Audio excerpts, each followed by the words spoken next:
प्रश्न है, वो प्रथम योगी कवि जी से किया गया है। और वो प्रश्न क्या है? दुर्लभो मानुषो देहो, ये मनुष्य जीवन बहुत दुर्लभ है। और दुर्लभ होते हुए क्षण भंगुरा, ये क्षण भंगुर है। क्यों? और इस क्षण भंगुर जीवन में अगर मानव अपना कल्याण चाहे तो उसे क्या करना चाहिए? तो प्रथम कवि ने कहा, राजेंद्र, मनुष्य जीवन एक बेहतरीन हीरा है और ये संसार के दुखदाई विषयों के भोग के लिए नहीं है।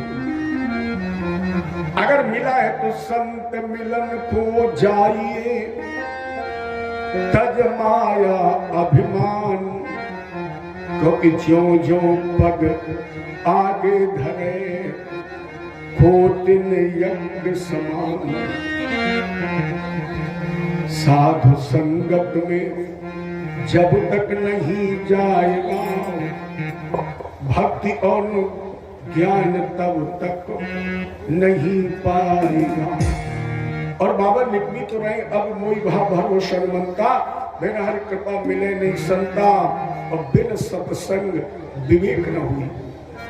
इसलिए बेशकीमती पानी का बुलबुला तो है, लेकिन बेशकीमती है अगर आपने 2 कदम संत दर्शन के लिए उठाए।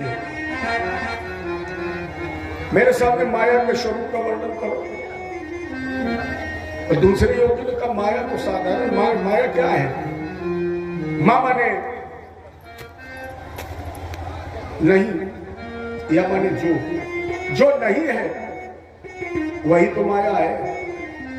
और माया का बोध उसकी क्रिया से होता है। माया का काम है दृश्य को अदृश्य और अदृश्य को दृश्य कर देना। जैसे आप हाथ में घड़ी बांधे हो और आप ये पूछे, भैया समय क्या हुआ? आपने घड़ी देखी और बोले, भैया 5:45 हुआ। क्या ये सही है? क्योंकि जब आप 5:45 बताते हैं तब तक सेकंड की सुई आगे बढ़ती है और ये कहती है कि ऐसे समय बताने वाले तुम झूठ बोल रहे हो। 5:45 नहीं, बल्कि 5:45 40 सेकंड हुए। और जब तुम 40 सेकंड बताने लगोगे तब तक सुई, यही माया है। माया क्या है? भूत है, भविष्य है, वर्तमान नहीं है। वर्तमान का कोई अस्तित्व नहीं है। लेकिन लोग कहते क्या है? भूत हमने देखा नहीं है, भविष्य हम जानते नहीं है, वर्तमान की चर्चा करो। वर्तमान का एक क्षण ठहर रहा है, एक क्षण भी वर्तमान नहीं रुक रहा है। भविष्य से शब्द आ रहा है और मुंह से निकलते निकलते भूत बन रहा है। बताइए, क्षण के लिए रुक रहा है? यही भगवान की माया है, दृश्य को अदृश्य और अदृश्य को दृश्य कर देना। ये भगवान की माया है। इस तरह वर्णन करते हुए दत्तात्रेय जी के 24 गुरु, और 24 देखो, ये 24 शिक्षा गुरु है। जैसे लोग कहते हैं कि दत्तात्रेय जी ने 24 कर लिए तो हम भी 2, 3, 4 कर लें। दीक्षा गुरु एक होता है, शिक्षा गुरु बहुत होती है। जैसे प्राइमरी में अलग होता है, जूनियर में अलग होता है, इंटर में अलग होता है। उसी तरह मनुष्य को जीवन में जहां भी शिक्षा मिलती है वहां उसे गुरु मिलता है।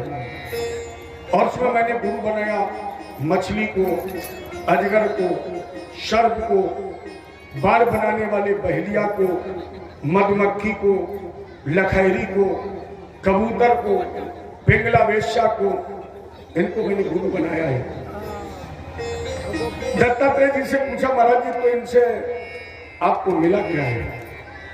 कहा, सबसे पहले मैंने मछली को गुरु बनाया और ये शिक्षा ली कि व्यक्ति को कभी जीव के स्वाद में नहीं फंसना चाहिए। अगर जीव के स्वाद में फंस गई तो जो गति मछली की होती है वही फिर हमारी आपकी भी होगी। इसलिए मैंने मछली को गुरु बनाया। इसके बाद मैंने शिक्षा ली अजगर से। अजगर एक बार भी फोड़ करके श्वास खींचता है और जो मुंह में चला जाता है उसे ही भोजन बना लेता है। तो प्रारब्ध बस मानव को जो प्राप्त हो जाए उसी में संतोष करना चाहिए। मैंने लखैरी को गुरु बनाया और उससे शिक्षा ली। अरे लखैरी कभी बच्चे पैदा नहीं करती है, फिर बोले वो गीली मिट्टी का घर बनाती है, कभी गौर करके देखना। और गीली मिट्टी के घर में वो दूसरे कीड़े के बच्चे को लाकर बंद कर देती है और उस पर एक छिद्र रखती है, छेद, और उस छेद पर वो मत कब तक गुनगुनाती है, तब तक वो अपना गीत गाती है जब तक दूसरे कीड़े के बच्चे को लखैरी नहीं बना लेती है। उसी तरह संत को भी अपने सानिध्य में रहने वाले को अपने समान बना लेना चाहिए, ये मुझे शिक्षा मिलती है। इन शिक्षाओं के साथ मैंने मुख्य गुरु बनाया पिंगला वेश्या को। पिंगला वेश्या के एक नियम था, इसके दरवाजे पर एक नगाड़ा रखा और ये अपने तन को बेचा करती थी। नियम था कि उस नगाड़े पर जितनी चोट मारी जाती थी यजमान को उतना ही धन देना पड़ता था। मैंने वो नगाड़ा देखा, मैंने सोचा तो बजाने की चीज है, तो मैं बजाता रहा। बेशक ने सोचा बहुत पैसे वाला मुझे ग्राहक मिल गया है, मेरी गरीबी दूर हो जाएगी, और मैं नगाड़ा बजाते बजाते चला गया। उसे होश आया, तब उसने सोचा कि अगर श्रृंगार मैंने भगवान के लिए किया होता, ये प्रतीक्षा मैंने परमात्मा की होती, तो मेरा जीवन धन्य हो जाता। तो मैंने उस पिंगला वेश्या से शिक्षा ले ली कि अगर व्यक्ति को सजना भी है तो केवल कन्हैया के लिए, अगर प्रतीक्षा करनी है किसी की तो केवल गोविंद की, जिए भी गोविंद के लिए, सजे भी गोविंद के लिए। ये मैंने शिक्षा प्राप्त की। मैंने शरीर को गुरु बनाया, मैंने हाथ की नाड़ी को भी गुरु बनाया, और इसने ये संदेश दिया कि वक्त पर जब हम तुम्हारी नहीं होगी तो ये सब तुम्हारे कैसे होंगे। इसके पश्चात कलयुग के राजाओं का वर्णन, अधर्म, अनीति, अन्याय का साम्राज्य हुआ। मनुष्य की पहचान केवल पैसे से होगी, ब्राह्मण की पहचान केवल यज्ञोपवीत से हो जाएगी, बाल रखाना ही व्यक्ति का श्रृंगार माना जाएगा। सबसे पवित्र गुरु और शिष्य का रिश्ता है, सबसे पवित्र संबंध बेटी और पिता का है। कलयुग के प्रभाव से कहीं ना कहीं इन रिश्तों में भी दरार आ जाएगी। तब भगवान धर्म की स्थापना के लिए संभलपुर में मुरादाबाद के पास विष्णु नाम के ब्राह्मण क्या कल्कि के रूप में अवतार लेंगे, जिनके पास देवदत्त नाम का घोड़ा होगा, हाथ में तलवार होगी, और आताताई और पापियों का संहार करते हुए ये अपने धाम चले जाएंगे। जब भक्त भगवान की राजेंद्र, ये मैंने तुम्हारे सामने वर्णन किया। मैं चलूं, इसके पहले एक संदेश देना चाहता हूं। क्या? अरे भजले भजले रे हरि को प्यारो नाम। ये भजन मैंने एक दिन अधूरा छोड़ा था, आज पूरा करके संदेश देकर मैं यहां से विदा लूंगा। अरे भजले भजले रे हरि को प्यारो नाम, भरोसो नैया जीवन को। भजलो भजलो रे हरि को प्यारो नाम, भरोसो नैया जीवन को।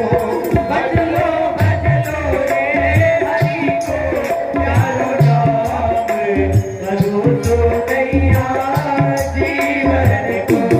भजले भजले रे हरि को प्यारो नाम, भरोसो नैया जीवन को। भजलो भजलो रे हरि को प्यारो नाम, भरोसो नैया जीवन को।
इस कार्यक्रम का विश्राम भज लो रे हरि को प्यारो नाम भरोसो नहीं जीवन को चढ़ती है राम नाम की हस्ती कभी कभी चढ़ती है राम नाम की हस्ती कभी कभी चढ़ती है राम नाम की हस्ती कभी कभी चढ़ती है राम नाम की हस्ती कभी कभी मिलती है साधुओं की मिलती है साधुओं की संगत कभी कभी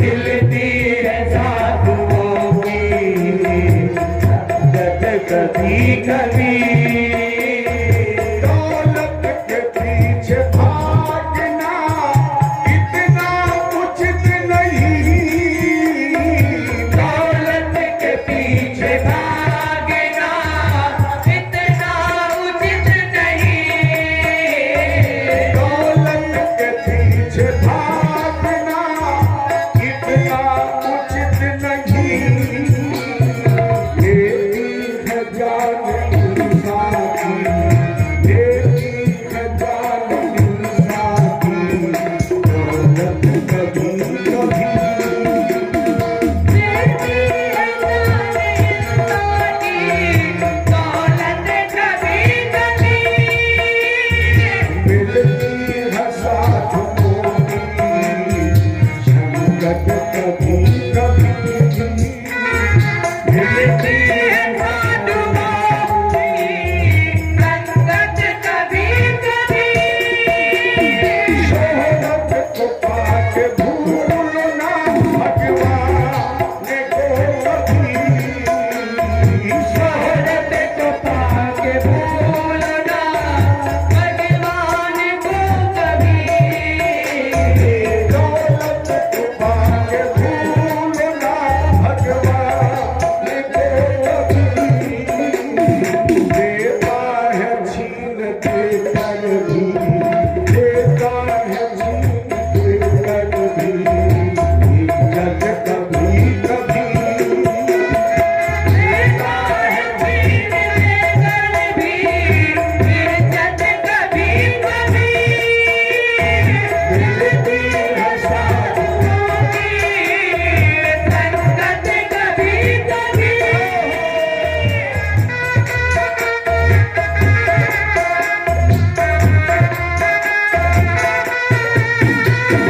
हंसने से पहले भूल कर खुद को निहारिए हंसने से पहले धूल पर खुद को निहारिए हंसने से पहले भूल कर खुद को निहारिए दिखलाती है बुरे दिल दिखलाती है बुरे दिल आदत कभी कभी दिखलाती है बुरे दिल आदत कभी कभी मिलती है साधुओं की संगत कभी कभी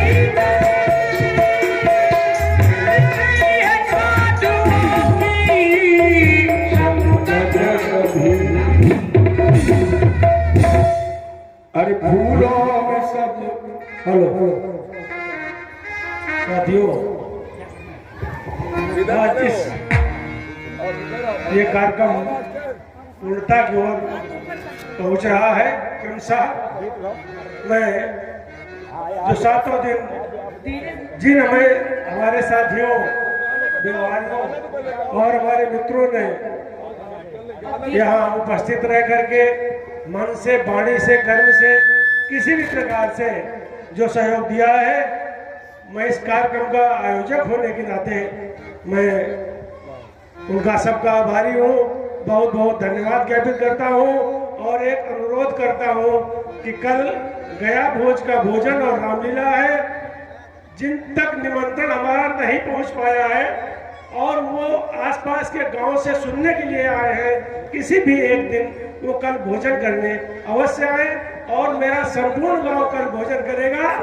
केवल रामलीला हमारी 10 बजे से है, भोजन सुबह रामलीला 10 बजे से है, सुबह 10 बजे से रामलीला है और 12 बजे से भोजन प्रसाद है। सारे लोग बड़ी शालीनता से हमारी व्यस्तता होगी, आप समझ सकते हैं। एक तरफ रामलीला होगी, एक तरफ भोजन होगा अनगिनत लोगों का। आप लोग भोजन करने में केवल हमारा सहयोग करें, क्रम से धीरे धीरे से भोजन करें। कोई भी हमारा इसलिए ही हमें ये कहता हुआ न मिले कि धक्का लगा, भोजन कम मिला, अच्छे से नहीं मिला। आप स्वयं इस कार्यक्रम के आयोजक हैं, स्वयं आप कार्यकर्ता हैं, स्वयं भोजन करता है। आप ये मान करके कि हमारा खाना है, इसका आपको समझ है। मैं कोटि डालना है गोदी सबके चरणों में नमन करता हूँ, गोदी से गोदी। और एक और अनुरोध करता हूँ कि इस होली के बाद हमने 4 कलाकार और बुलाए हैं, जो वो भी फूलों की होली करेंगे। वो एक उरई और बांदा से आए हैं, एक उन्नाव की तरफ से 2 लोग आए हैं। 4 लोग ऐसे कलाकार हैं जो हमारे दाहिने हाथ की तरफ सज रहे हैं। इस होली के बाद फिर वो होली होगी, आप मस्त हो जाएंगे। आप थोड़ा 1 घंटे का समय हम ज्यादा लेंगे, उसके लिए हम क्षमा चाहते हैं।